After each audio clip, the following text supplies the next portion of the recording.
I've fallen in love with I love. दिल बोले वाव.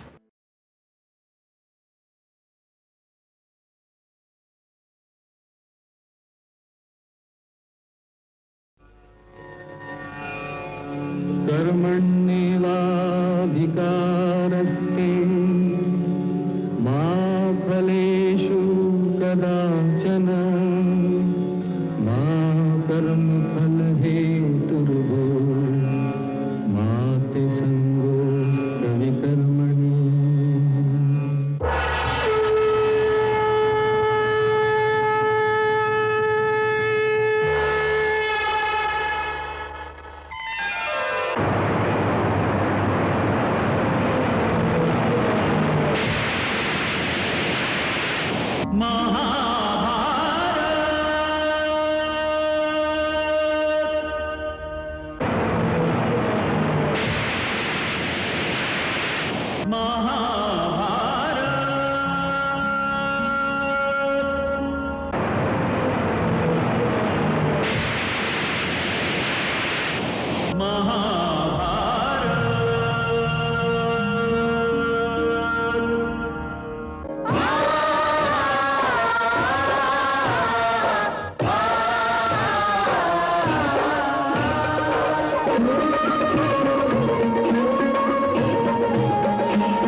अथ श्री महाभारत कथा.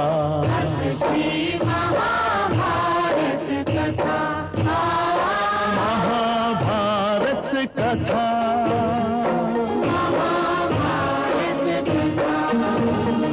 कथा है पुरुषार्थ की, ये स्वार्थ की, परमार्थ की, सारथी जिसके भले श्री कृष्ण भारत पार्थ की. शब्द दिग्घोषित हुआ जब सत्य सार्थक सर्व था. शब्द दिग्घोषित हुआ.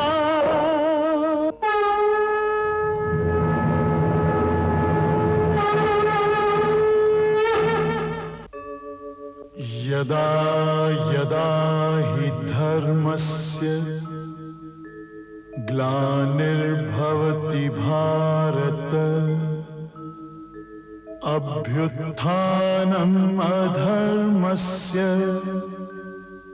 तदात्मानं सृजाम्यहम् परित्राणाय साधूनां विनाशाय च दुष्कृतां धर्म संस्थापनार्थाय संभवामि युगे युगे.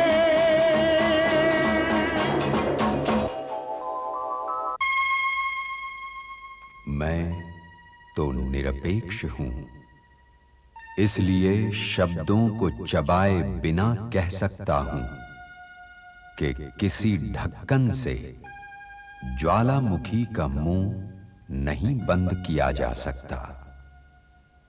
परंतु हस्तिनापुर में राज्य के विभाजन को ढक्कन बनाकर एक ज्वालामुखी का मुंह बंद करने का प्रयत्न किया जा रहा है.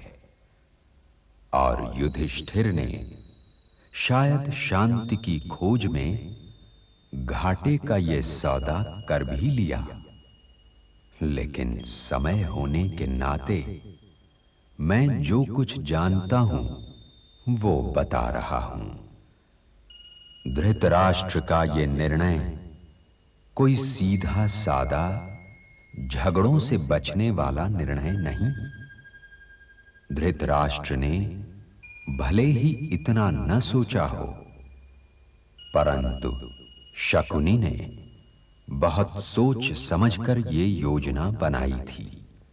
खांडव प्रस्थ यमुना के पश्चिमी तट पर पथरीली भूमि का एक ऊबड़ खाबड़ क्षेत्र था, जहां नागवंशी और असुर जाति के लोग रहते थे. यही कारण था कि यमुना के इस पार बसे हुए हस्तिनापुर को राजधानी बना लिया गया। तो खांडव प्रस्थ हस्तिनापुर राज्य का एक हिस्सा होने के बाद भी लगभग हस्तिनापुर में नहीं था। तो खेल ये खेला जा रहा है कि आधा राज्य पांडवों को अवश्य दिया जाए कि धृतराष्ट्र पर अन्याय का आरोप न लगे, परंतु वास्तव में एक शून्य के सिवा पांडवों को कुछ नहीं दिया जा रहा था। और इसीलिए भीम, अर्जुन, नकुल और सहदेव को ये विभाजन का प्रस्ताव अच्छा नहीं लगा। ज्येष्ठ पिता श्री के मीठे बोलों की मृग तृष्णा बड़ी भयानक है बड़े भैया। उनके सुझाव पर तो मुझे आश्चर्य नहीं। उन्होंने पूरा नहीं तो आधा राज्य तो दुर्योधन के लिए हत्या ही लिया। वो हमारे बड़े हैं भीम। अपने से बड़ों के लिए ऐसे तीखे शब्दों का प्रयोग तुम्हें शोभा नहीं देता। परंतु बड़े भी तो कोई बड़प्पन दिखलाए भैया। सहदेव, क्या ज्येष्ठ भ्राताश्री से बात करने की यही मर्यादा है? क्षमा चाहता हूं माताश्री, परंतु अपनी मां के साथ परंतु जैसे शब्द नहीं बोले जाते हैं सहदेव। तो मैं बिना किसी परंतु के पूछता हूं भैया कि ज्येष्ठ पिताश्री को यह अधिकार किसने दिया कि वो हमारी अनुमति लिए बिना हमारे राज्य के विभाजन का निर्णय ले ले? युधिष्ठिर ने जो निर्णय लिया है, यदि वो तुम्हें स्वीकार नहीं है तो मैं क्रोध में कही हुई बात पर पछताना भी पड़ सकता है बुआ। तो भी तुम ही बताओ वासुदेव, क्या इन्हें अपने बड़े भाई से यूं बात करना शोभा देता है? माताश्री, बड़े भैया के निर्णय को अस्वीकार करने का तो प्रश्न ही नहीं उठता। किंतु यह भी ठीक ही है बुआ कि खुलकर बात कर लेने से परिवार में एकता बनी रहती है। नकुल, तुम बोलो बोलो, तुम क्या कह रहे थे? मैं तो केवल यह कहना चाहता था कि हस्तिनापुर राज्य पर हमारा अधिकार सिद्ध है। बड़े भैया युवराज नियुक्त किए जा चुके थे, तो फिर ज्येष्ठ पिताश्री ने हमारे राज्य को बीच से काटकर भ्राता दुर्योधन को क्यों दे दिया? सुन लिया वासुदेव, इसे ये केवल कह रहा है। केवल, यदि ये केवल है तो इसके बिन ये क्या कहता? अरे पुत्र नकुल, यदि तुम्हारे पितामह इस निर्णय के रचयिता हैं तो यही निर्णय ठीक है। तुम सबों की ये समझ में क्यों नहीं आ रहा कि चाहे सारा संसार तुम्हारा विरोधी हो जाए, परंतु तात श्री भीष्म कभी तुम्हारे विरोधी नहीं हो सकते। मान लिया, पितामह का आशीर्वाद सदैव हमारे लिए है। उन्होंने कुछ सोचकर ही राज्य के विभाजन का प्रस्ताव रखा होगा, परंतु मैं ये मानने को तैयार नहीं कि यह प्रस्ताव भी उनका है कि दुर्योधन को हस्तिनापुर दे दिया जाए और हमें वो पत्थरों का वन जिसका नाम खांडवप्रस्थ है। हम विभाजन स्वीकार कर लेते हैं, परंतु हम हस्तिनापुर क्यों छोड़े? दुर्योधन छोटे हैं, उन्हें खांडवप्रस्थ क्यों नहीं भेजा जाता? देश निकाला सदैव हमारे लिए ही क्यों माताश्री? यदि आप आज्ञा दें तो पितामह से हम ये तो पूछ सकते हैं ना, हमारे ही देश का विभाजन हो गया, परंतु हमें मिला क्या? हाँ, क्या मिला हमें? इस प्रश्न का उत्तर तो मैं ही दे सकता हूं। दे सकते हैं तो दीजिए। महाराज धृतराष्ट्र ने आप लोगों को आपकी कर्म भूमि दी है। कर्म भूमि।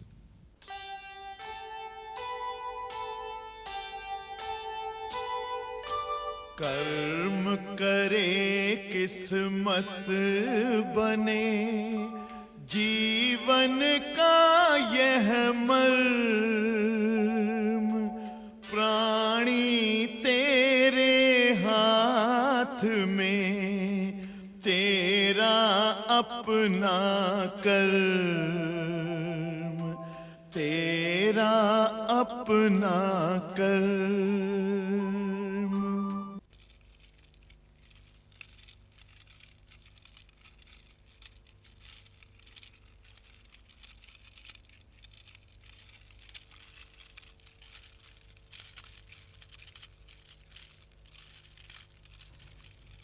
प्रणाम बड़े प्रणाम भैया। बड़े भैया। आओ मेरे पास बैठो। बड़े भैया, क्या आप कोई ऐसी बात कहना चाहते हैं जो माताश्री के सामने ना हो सके? ऐसा क्यों कहा तुमने? क्योंकि आज आपने पहली बार हमें अपने कक्ष में बुलाया है। हां, बात यह है कि मैं नहीं चाहता कि माताश्री को इस बात का पता चले कि मेरे प्रिय अनुज मुझसे रूठे हुए हैं। उन्हें यह जानकर दुख होगा। हम आपसे रूठे नहीं है बड़े भैया, परंतु दुखी अवश्य हैं कि ज्येष्ठ पिताश्री ने आपका आधा राज भ्राता दुर्योधन के लिए ले लिया। भ्राता दुर्योधन भी कह रहे हो और ज्येष्ठ पिताश्री पर यह आरोप भी लगा रहे हो कि उन्होंने आधा राज छीन लिया। दुर्योधन भी तो हमारा अपना ही है। लाक्षागृह के अनुभव के उपरांत भी आप यही कहते रहेंगे कि भ्राता दुर्योधन हमारे हैं? यदि वो भी हमारे हैं तो फिर वो कौन है जो आपका नहीं है? हस्तिनापुर हमारे पिताश्री की राजधानी रह चुका है और इसी नगरी को हमारी राजधानी बनने का अधिकार है। अधिकार? अधिकार शब्द का अर्थ इतना साधारण नहीं है प्रिय अनुज। अधिकारों का दाम चुकाना पड़ता है। एक अधिकार के साथ अनेक कर्तव्यों का पालन करना पड़ता है। राजा का पहला कर्तव्य यह है कि वो जन समुदाय को सुख और शांति का जीवन दे सके। यदि हम खांडवप्रस्थ ना चलें तो हस्तिनापुर के भाग्य से सुख और शांति की रेखा ही मिट जाएगी। मैंने तो हस्तिनापुर के हित में हस्तिनापुर को छोड़ने का निर्णय ले लिया है।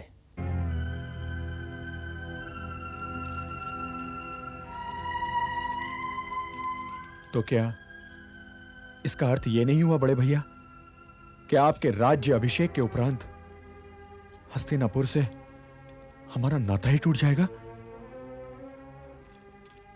हमारा नाता क्यों टूट जाएगा प्रिय अर्जुन? क्या नाड़ कट जाने से मां से संतान का नाता टूट जाता है? नातों को जीवित रखने के लिए कभी कभार अलगाव के मार्ग पर भी जाना पड़ता है प्रिय अनुज। पर हम में से किसी ने आपके निर्णय का विरोध तो नहीं किया बड़े भैया? मेरे भाई मेरा विरोध तो कर ही नहीं सकते। प्रश्न तुम्हारे विरोध का नहीं है, प्रश्न है तुम्हारे सहयोग का। हमें खांडवप्रस्थ को इंद्रप्रस्थ बनाना है। क्या वासुदेव कृष्ण ने नहीं कहा था कि हमें ज्येष्ठ पिताश्री ने हमारी कर्मभूमि दी है? यदि सफल होंगे तो हम, और असफल होंगे तो हम।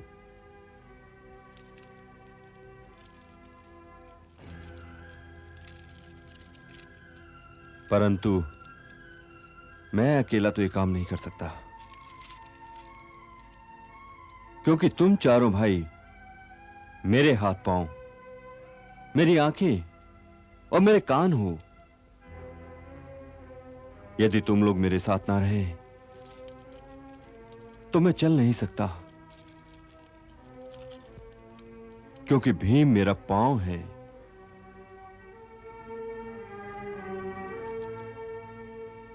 मैं अपने दायित्व का बोझ नहीं उठा सकता, क्योंकि अर्जुन मेरा हाथ है।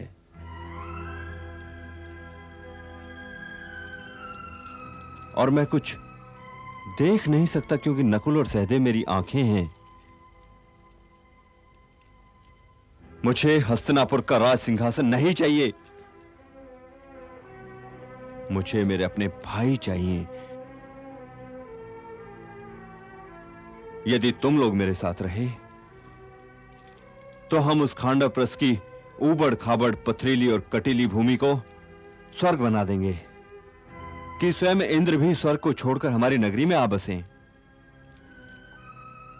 और माताश्री तो यूं भी हस्तिनापुर में रहना ही नहीं चाहती। फिर भी यदि तुम लोग मेरे इस निर्णय से सहमत नहीं हो तो मैं अभी जाकर ज्येष्ठ पिताश्री से यह कह देता हूं कि मेरे भाइयों को शांति नहीं, हस्तिनापुर चाहिए। यह कभी मत सोचना कि मैं डर कर इस विभाजन को मान रहा हूं, परंतु मैं जब तक टाला जा सके इस युद्ध को टालना चाहता हूं। यदि युद्ध हुआ तो गंगा जी के साथ साथ लहू की एक नदी और बहने लगेगी, और लहू की इस नदी का पाट गंगा जी के पाट से कहीं अधिक बड़ा होगा। यहां तो हमारा समय मामा श्री गंधा नरेश शकुनी के षड्यंत्रों की सुनगुन में कट ही जाएगा। यहां युद्ध है, वहां शांति, यहां विनाश है, वहां प्रगति। यहां के राजभवन की आधारशिला को एक लोना लग चुका है। वहां हम एक नए नगर, एक नए राजभवन का निर्माण करेंगे।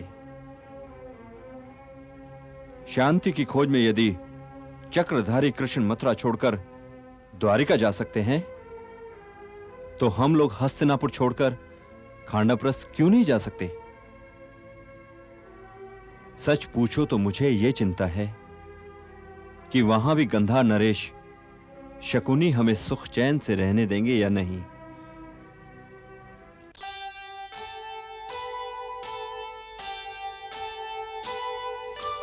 कुरुकुल को ऐसा डसा अभिशापों का सांप, किया विभाजन राष्ट्र का, गया आत्मबल कांप, गया आत्मबल कांप।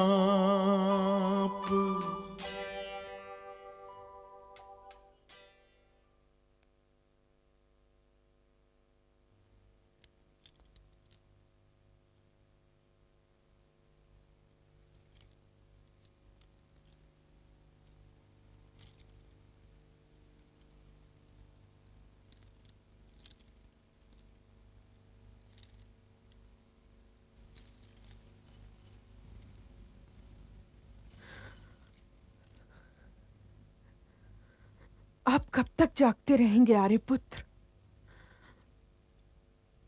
अब तो आपने राज्य के विभाजन का निर्णय भी ले लिया।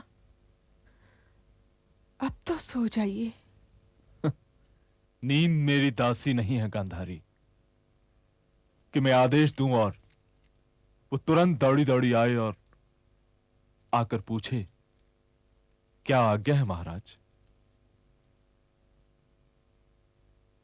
वो तो एक ऐसा पक्षी है कि जब उसका जी चाहता है तभी आता है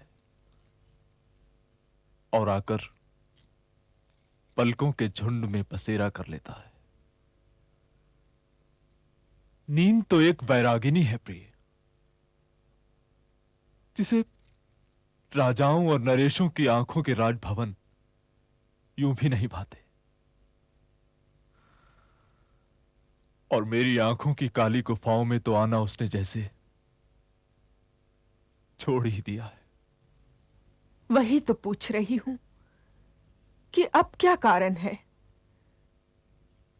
आपने एक काव्य सुना दिया, परंतु मेरे एक साधारण से प्रश्न का उत्तर नहीं दिया। यदि मेरे पास से साधारण से प्रश्न का उत्तर होता तो मैं अवश्य देता, परंतु मेरे पास तो जैसे किसी प्रश्न का उत्तर है ही नहीं, जैसे मैं स्वयं एक प्रश्न हूं और उत्तर की खोज में भटक रहा हूं। मैं ही रणभूमि हूं और मैं ही अपना प्रतिद्वंदी भी। अपने स्वयं से मेरा युद्ध चल रहा है और मैं नहीं जानता कि इस युद्ध में कौन जीतेगा।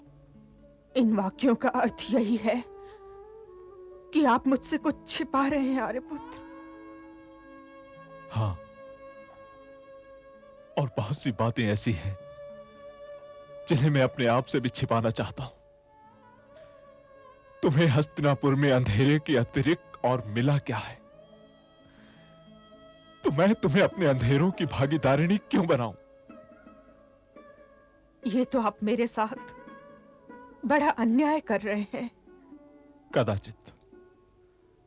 क्या तुम हस्तिनापुर राज्य के विभाजन से प्रसन्न हो?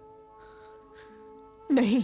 देखा ना, तुम्हें इस प्रश्न का उत्तर देने के लिए पल भर भी नहीं सोचना पड़ा।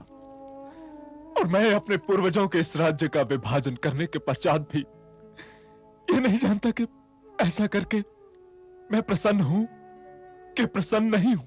दुर्योधन के अभिमान ने उसका अभिमान मेरी उच्चाकांक्षा के वृक्ष का फल है गांधारी। ये बात कभी नहीं भूलना। वो उत्तराधिकारी है मेरी उच्चाकांक्षा का। ये मैं हूं जो उसके द्वारा वो सब कुछ पा लेना चाहता हूं जिन पर मेरा सहज अधिकार था, परंतु जिन्हें मैं पा नहीं सका। ये सारा राज्य दुर्योधन का है, परंतु ये सारा राज्य युधिष्ठिर का भी है। तो मैंने दुर्योधन और युधिष्ठिर दोनों के साथ अन्याय किया है, दोनों के साथ अन्याय किया है, दोनों के साथ अन्याय किया।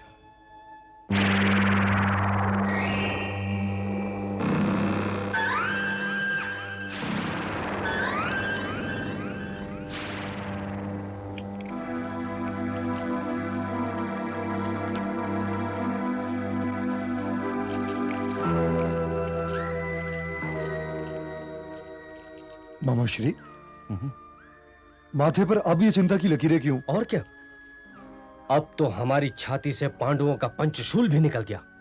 हाँ, किंतु इस पंचशूल में लिपटकर हस्तिनापुर का आधा राज भी तो हमारे हाथ से निकल गया ना।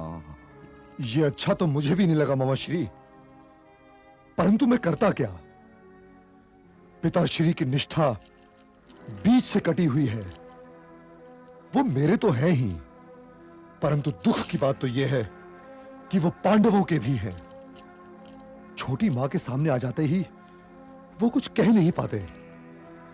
इसलिए उस आधे राज्य को जाने दीजिए मामा श्री। सारी पृथ्वी जो पड़ी है, और मैं इस राज्य की सीमाएं स्वयं बढ़ा सकता हूं।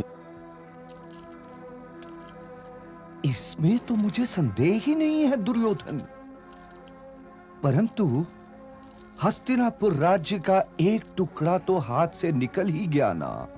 और जब तक ये एक टुकड़ा फिर से हस्तिनापुर में नहीं मिल जाएगा, मेरे हृदय में कांटा खटकता रहेगा। इस समस्या पर विचार करना आरंभ कर दो भांजो। मामा श्री, अभी तो भ्राता युधिष्ठिर का राज्याभिषेक भी नहीं हुआ और आपने अपनी व्यू की रेखाएं खींचना भी आरंभ कर दिया। यदि कल का कार्य आज हो जाए तो कल का दिवस विश्राम का दिवस हो जाएगा दुशासन। हंसो मत, विचार करो विचार। यदुवंशियों को वश में करना अति आवश्यक है। यदुवंशी? ये बीच में कहां से आ गए? द्वारिका से आए पुत्र, द्वारिका से। वासुदेव कृष्ण तो नहीं फंसेगा, क्योंकि स्वयं वो भी तो एक बड़ा खिलाड़ी है। परंतु बलराम, उन्हें राम करो पुत्रो, उन्हें उत्तम भोजन खिलाओ और सोमपान कराओ, और उनके चरणों को कस के दोनों हाथों से पकड़ लो, कस के। चरण? मुझे तो आपके और पिताश्री के चरणों को भी हाथ लगाने में कष्ट होता है मामा श्री। मैं जानता हूं, बलराम ना तुम्हारे पिता हैं और ना तुम्हारे मामा। अरे हम लोगों के चरणों को तू हाथ लगाए चाहे ना लगाए, हम लोगों के आशीर्वाद तो सदैव तुम्हारे हैं। बालपन की सीमाएं पार करके बड़े हो जाओ दुर्योधन। यहां सभी को किसी ना किसी का चरण चुंबन करना ही पड़ता है। यदि जीवन में सफल होना चाहते हो तो किसी का चरण पकड़ना सीखो, और जो तुमसे ये नहीं हो सकता तो मैं चला गंधार। अरे मामा श्री, आज तक कभी ऐसा हुआ है कि आपने जो भी कहा हो मैंने उसे मानने में आनाकानी की हो? बलराम तो फिर बलराम ही सही। शाबाश बच्चों। ये क्या है कृष्ण? द्वारिका से सुभद्रा ने संदेश भेजा है दाऊ। क्या लिखा है? कुछ नहीं, सब कुशल मंगल है।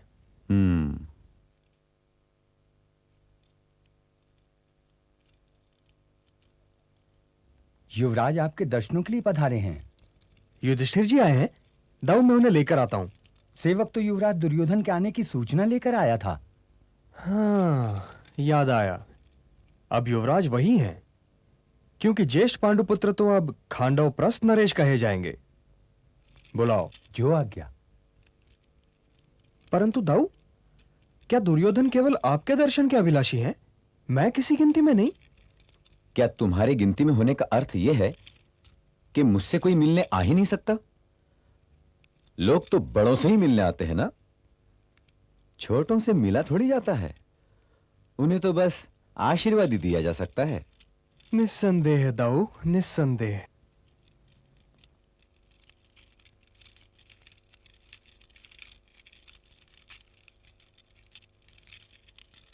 प्रणाम दाऊ। प्रणाम प्रणाम। आओ, यहां बैठो मेरे निकट। कृष्ण से परिचय है कि नहीं? कहां दाऊ, इनसे परिचय का सौभाग्य तो आज प्राप्त हो रहा है। और मिलता भी कैसे दाऊ? ये तो अपने प्रिय भाइयों के स्वागत और उनके आ जाने के आनंद में लीन रहे होंगे। प्रणाम भ्राता दुर्योधन। मेरा भी प्रणाम। प्रणाम। मैं भी आपसे मिलने के लिए बहुत उत्सुक था वासुदेव। जब यह समाचार मिला कि छोटी मां के संग तुम भी आ रहे हो, तो सोचा कि तुमसे जी भर के बंसी सुनेंगे। अर्थात अपना ही जी भरने की सोची भ्राता दुर्योधन। परंतु वो बंसी तो मैं नंदगांव छोड़ आया हूं। तब तो आपने नंदगांव से बाहर रहने वालों के साथ बहुत अन्याय किया वासुदेव। क्यों दाऊ? हाँ भाई, इसकी बातें तो ये ही जाने, कब किसे पकड़ ले, कब किसे छोड़ दे, इसका तो कोई ठिकाना ही नहीं। बड़ा निर्मोही है ये। परंतु दाऊ, आपको तो कभी नहीं छोड़ा ना। मैं छोड़ने दूंगा तब न छोड़ोगे। चलिए दाऊ, आपको हस्तिनापुर भ्रमण करा दूं।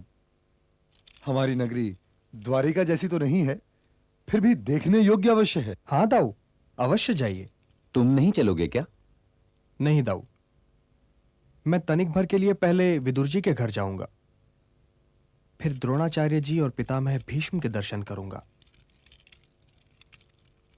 यही वे लोग हैं युवराज, जिनके यहां होने के कारण आपकी हस्तिनापुर आदरणीय है। अच्छा तो ठीक है, तुम इन लोगों से मिलाओ, मैं तो जा रहा हूं। लीजिए दाऊ।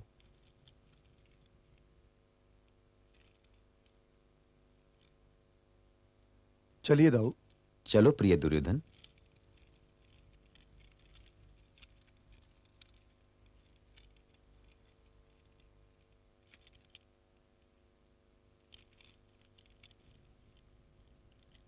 वाह, सरसों का ऐसा स्वादिष्ट साग तो मैंने कभी खाया ही नहीं था। और फिर ये मकई की रोटी, काकीश्री, ये सब खाकर मैं धन्य हो गया। सुन रही हो?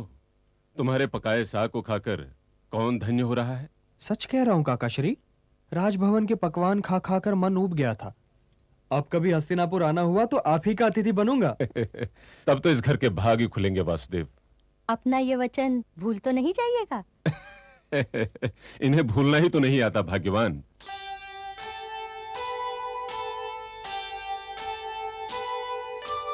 अधिपति तीनों लोक के खाए विदुर घर साग,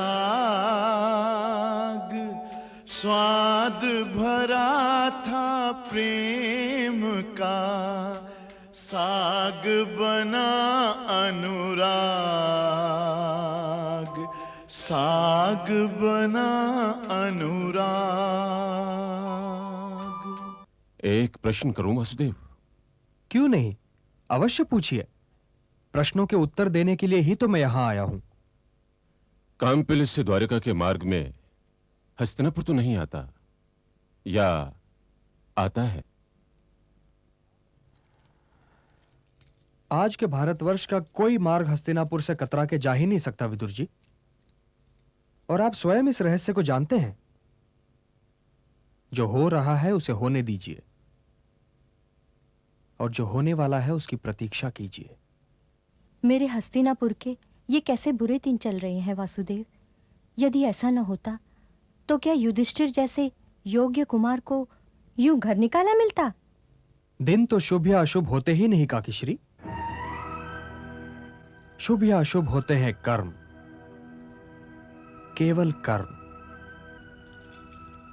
यदि नियम ये है वासुदेव, तो फिर युधिष्ठिर को उसके शुभ कर्मों का दंड क्यों भुगतना पड़ रहा है? परंतु आप इसे दंड मानते ही क्यों हैं आचार्य? क्या किसी नए नगर के निर्माण का अवसर मिलना दुर्भाग्य है? क्या राजकुमार दुर्योधन इस दायित्व की कसौटी पर आपके विचार में खरे उतर सकते थे? और यदि नहीं, तो फिर जो हो रहा है वही होना भी चाहिए। राजकुमार युधिष्ठिर अपने अनुजों को लेकर प्रगति के पथ पर अपनी यात्रा आरंभ करने वाले हैं, परंतु दुर्योधन तो विवश हैं। वे ये यात्रा नहीं कर सकते। ऐसा क्यों? ऐसा इसलिए आचार्य कि दुर्योधन अपने आप में कुछ हैं ही नहीं। वे महाराज धृतराष्ट्र के वृक्ष की केवल एक टहनी है, और वृक्ष धरती के टुकड़ों से अपनी जड़ों द्वारा बंधे हुए होते हैं। ना तो वो आगे जा सकते हैं, ना ही पीछे हट सकते हैं। वे केवल टूटकर गिर सकते हैं आचार्य, या फिर परिस्थितियों की अग्नि का ईंधन बनाए जाने के लिए काटे जा सकते हैं। वासुदेव, आचार्य, यदि प्रश्न करना ही हो तो उसके उत्तर से घबराना नहीं चाहिए। आप तो स्वयं ही अपने आप से जूझ रहे हैं आचार्य, क्योंकि दुर्योधन भी आप ही हैं और अर्जुन भी आप ही। परंतु आप अपना यह वाक्य सदैव याद रखने का प्रयत्न कीजिएगा आचार्य, कि अर्जुन वो नर है जो नारायण के दर्शन करवाएगा।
क्या ये वृक्ष तुम्हारा कोई शत्रु है वत्स?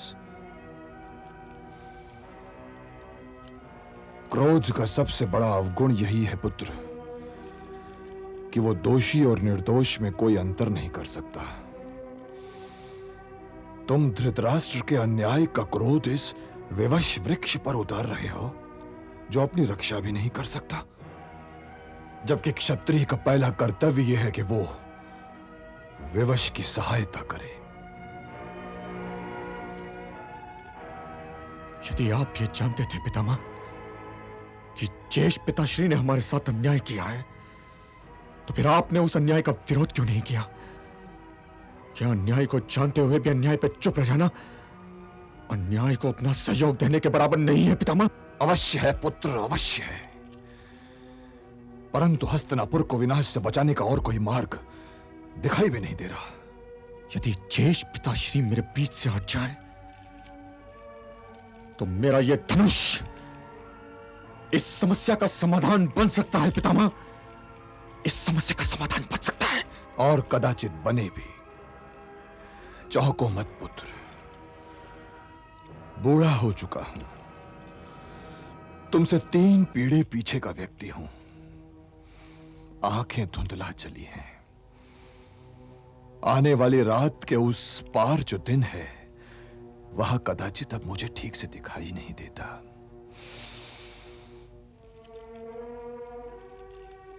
मुझे पूरा विश्वास है कि कुंती ने तुम लोगों को यह नहीं बतलाया होगा कि मैंने यही चाहा था कि धृतराष्ट्र ही हस्तिनापुर नरेश बने।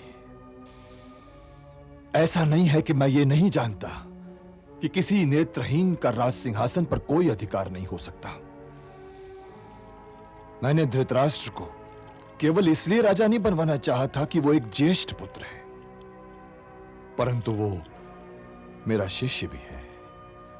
और मैं जानता था कि यदि वो राजा नहीं बना तो यही सोचने लगेगा कि उसके साथ बहुत बड़ा अन्याय हो गया है, और उसकी यही सोच उसे एक जटिल व्यक्तित्व वाला व्यक्ति बना देगी जो हस्तिनापुर के हित में नहीं होगा। परंतु उस समय विदुर अपना नया नया नीति ज्ञान लेकर मेरे सामने आ गया और मैं कुछ नहीं कर सका। मुझे चुप रह जाना पड़ा। यदि उस दिन माता सत्यवती ने पांडु को हस्तिनापुर नरेश न घोषित किया होता तो आज यह समस्या ही न उठती, क्योंकि तब धृतराष्ट्र की प्यास बुझी हुई होती और वही आज सोचने लगता कि राज करने योग्य केवल युधिष्ठिर ही है। परंतु जो कुछ नहीं हुआ उस पर रोने से क्या लाभ। भविष्य की ओर देखना चाहिए, शांति की ओर देखना चाहिए।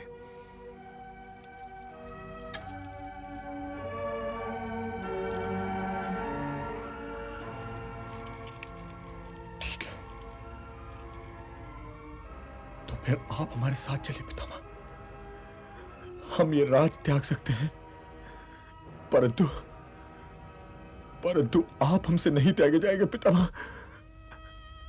आप हमसे नहीं त्यागे जाएंगे।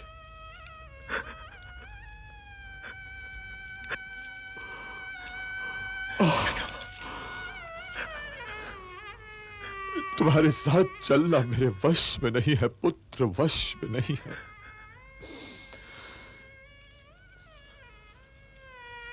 जैसे गाय अपनी खूंटी से बंधी होती है ना, मैं हस्तिनापुर सिंहासन से बंधा हुआ हूं।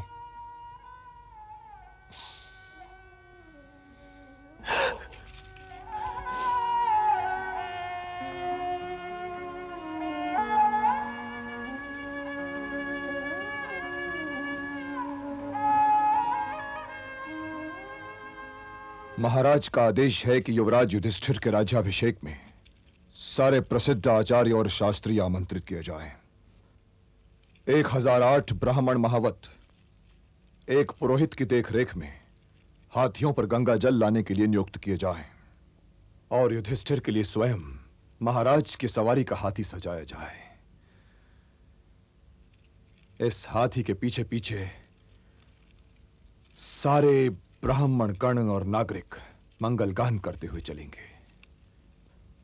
इस राज्याभिषेक में नगर के सभी प्रमुख नागरिकों को आमंत्रित किया जाए। अच्छा, अब आप सब चलिए और राज्याभिषेक की तैयारियां कीजिए।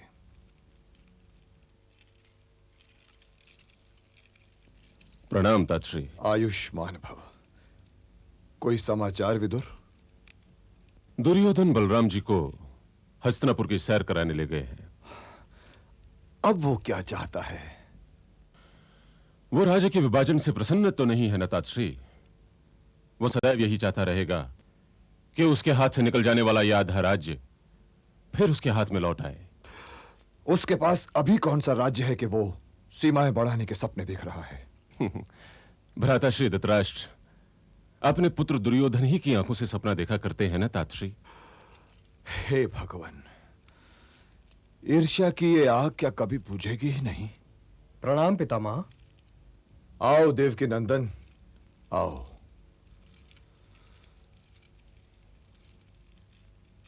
और मेरा प्रणाम भी स्वीकार करो।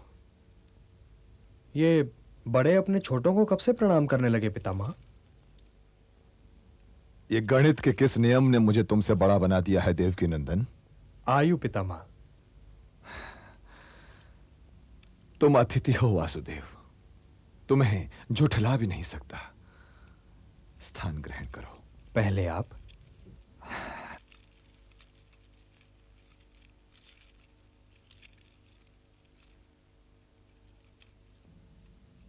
विराजिए तातश्री। विराजिए। आप भी विराजिए।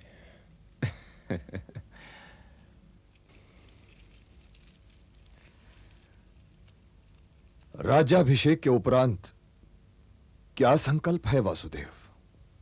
मैं तो पांडवों के साथ खांडवप्रस्थ जाने की सोच रहा हूं पितामह। क्या बलराम साथ नहीं जाएंगे? अपनी तो वही जाने। दुर्योधन उन्हें घुमाने ले गए थे, लगता है घुमा दिया। अभी तक लौट कर नहीं आए हैं, तो संभव है कि वो यहां पर कुछ दिन और ठहर भी जाएं। बड़े भाई है ना, मैं कुछ कह नहीं सकता।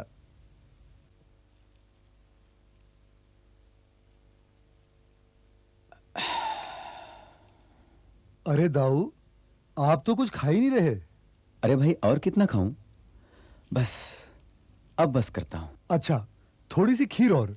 दुशासन जी। खीर परोसो। थोड़ी और दुशासन। बस। अच्छा दाऊ, आपके विचार में शस्त्रों में सबसे उत्तम शस्त्र कौन सा है?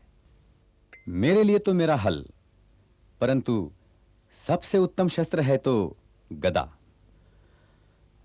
और तुम लोग तो आचार्य द्रोण जैसे आदरणीय गुरु के शिष्य हो, और ये समझ लो कि उनका शिष्य होना बड़े सौभाग्य की बात है। आपका शिष्य होना भी कम सौभाग्य की बात नहीं है दाऊ। अरे नहीं भैया, नहीं।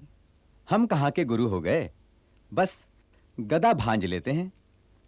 परंतु आपने भीम को शिक्षा दी थी ना दाऊ।